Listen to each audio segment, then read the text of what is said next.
Allah says, and so when Musa grew up and he reached his most strongest and fittest age, we granted him two things: wisdom and knowledge. What is wisdom and what is knowledge? And what is the difference between these two? Hukm means understanding and able to implement his understanding in the right place. To know where everything belongs, knowing what to do.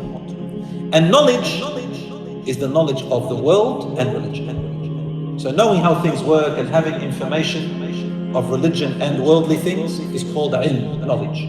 Wisdom is the understanding and skill and ability in how to use this knowledge and place it in the right place. Musa alayhi salam grew very, very tall. In the hadith sahih in Muslim, when Prophet ﷺ went to Isra al-Mi'raj, he said, I saw Musa in the sixth heaven. And he describes him for us. He says, he was Adami. Adami means he was dark, very dark, with dark skin. And his hair was neither silky straight nor too curly. It was somewhere in between. He had dark hair as well. He was a handsome, strong, masculine man. Very tall, taller than Muhammad ﷺ. Broad shoulders, broader than the Prophet ﷺ's shoulders and chest. And one thing he described him with was that he said he looked like he can take on toughness. He's a type of man so masculine that he can take on rugged work. And he said that he had the strength of 10 men. Musa alayhi salam, equivalent to about 10 men, he said. Musa alayhi salam. So now you can imagine, tall, broad, strong, masculine, like that. He also described him as being extremely hairy. Lots of hair on his body, shoulders, back. He said if he was wearing a shirt, Rasulullah said this in the Sahih, he said if he was wearing a shirt, the hair will still pop out. It's still, you see hair. And this is a sign of masculinity in a man. There's lots of testosterone. Musa alayhi salam. Musa alayhi salam was not what you think. When I said hairy, I know a lot of people will think, oh man, this is terrible.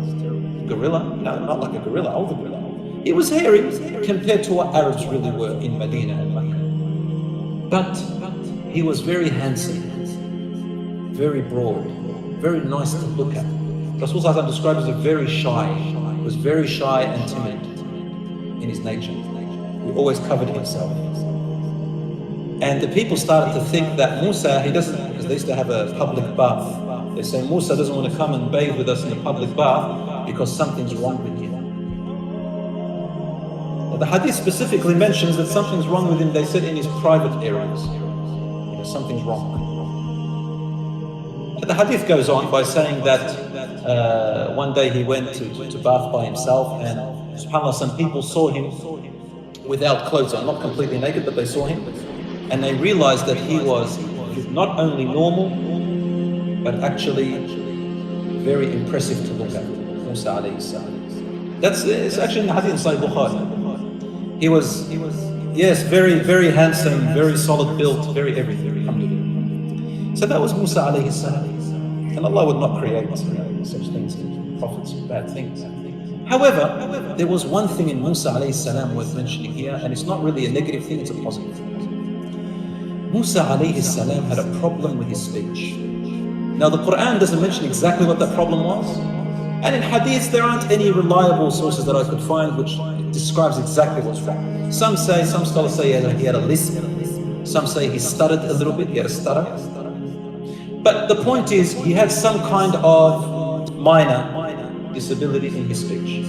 Minor. Speech impairment, if you want to call it. And the ulama tell us that whenever he spoke about the message, the religion, from Allah subhanahu wa ta'ala, he was eloquent.